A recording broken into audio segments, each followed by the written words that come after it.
Welcome to ScaleCarModels. Today I want to show you guys what I'm working on. At first, my 1968 Revell Mustang was my main project I was working on. However, when I got back into the hobby, I was really wanting to build a truck. And I know there's a lot of people out there who build trucks and they build them as lowriders and stuff like that. And I mean, that's cool, but it's really not my thing.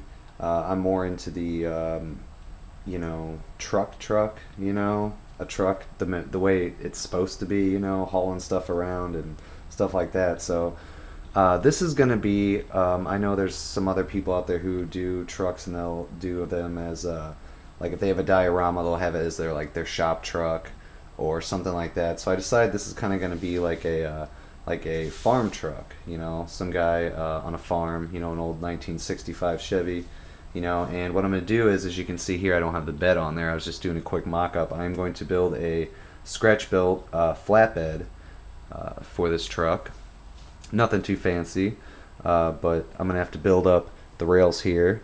And what I'm going to do is I'm going to raise the rear suspension so it gives it that raked look, kind of like if we put some air shocks or something like that in the back to give it a little more load capacity.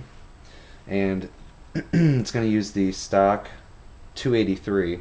But what I'm going to do is, this is a 1965. Now I did some research and I found out that the 1965 Chevy C10s and the 66 are pretty much exactly the same. Now since this is going to be a farm truck, I kind of wanted to turn it into a C20, which is actually a 3/4 ton version, whereas the C10 is a half-ton version. Now, as far as I can tell, they were pretty much exactly the same, except for the differences as far as beefing up the suspension and the frame to be a 3/4 ton truck. However, in a 1/25th scale model, you're really not going to be able to see any differences as far as that goes. So I'm just going to go ahead and call this a 1966 Chevy C20 with the flatbed, and the 283 and the 327, which was the biggest version. It was a 220 horsepower. I can't remember what the 283 was rated at, but they look, I've seen some pictures online and they pretty much look exactly the same. So I'm going to model this as a 1966 327. They were rated at 220 horsepower, and it's got just the it's going to be all Chevy engine orange, and it's just got the factory style intake. I don't have the carburetor out here, but it's just the single carburetor with the that round black hideous air cleaner, but I want it to be kind of correct. And what I'm going to do is, they have some optional stuff here, these short tube headers, because this is kind of going to be like a second owner farm truck, like he bought it from a guy and the guy did a little bit of work to it, and then he converted it to a flatbed. There's got to be a story behind it, even though it's a model, just to kind of get you into that mode of what you're building. So I'm going to go ahead and put these short tube headers on there, as well as the electric fan, and everything else is going to be stock. Like, it's got the stock single exhaust, which doesn't make sense to me why they have the option for performance headers but still have the single exhaust, but not a big deal. And then I've got if I can do this without dropping it, got the model here mocked up, and they include 2 front suspensions. I'm using just the standard height one because I don't want it to be lowered. And these are the factory white wall wheels. And I'm going to dechrome the center part there, you see, because this also comes with hubcaps, and I'm going to paint those steel or aluminum. Or I was looking on eBay and I found a good pair of 4x4 like Wrangler GT tires with some Chevy truck wheels.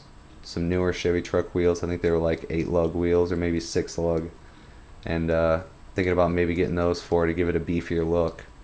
But if I don't do that, I'm gonna go with these, and I need to dechrome these wheels anyway, just because I think they'll look a lot better with that, with the hubcaps. It'll be chrome. So like I said, what I'm doing in the back here, and I've got this just taped up real quick. Rear suspension is that standard, and from what it looked like, the C20s actually came with leaf springs in the rear, and I was thinking about fabricating some leaf springs. However, I really don't want to go through all the work, and I really don't think it's going to be that big of a deal as far as being incorrect on that aspect. However, like I said, I'm going to raise the rear suspension, give it You know, in scale it would be maybe another inch or two, maybe, you know, something like that, an extra height for the flatbed. That way it'll make it easier for me when I build the parts to build up, you know, so that it's above the wheels. If I jack up the back a little bit, you know, I won't have to raise that quite as much. So that's the plans, guys. I'm probably going to make some mud flaps, and it's not going to have the bumper on the rear because that kind of would look stupid, I would think. So I'll probably end up, if I don't cut these off, I'll probably end up heating them up a little bit and bending them straight, you know, at a 90-degree angle, and then I'll turn these into the mounts for the mud flaps. I think that'd be kind of cool. So, yeah, guys, that's about it. Like I said, I just got some mock-up. I'm going to build the, I got to go and get some styrene. I have some sheet, but I need to get some tube and some square and some other shapes and start building this up. So that about wraps it up, guys. That is the work I got done so far. So thanks a lot for watching. Lots more videos to come. You guys all have a great day.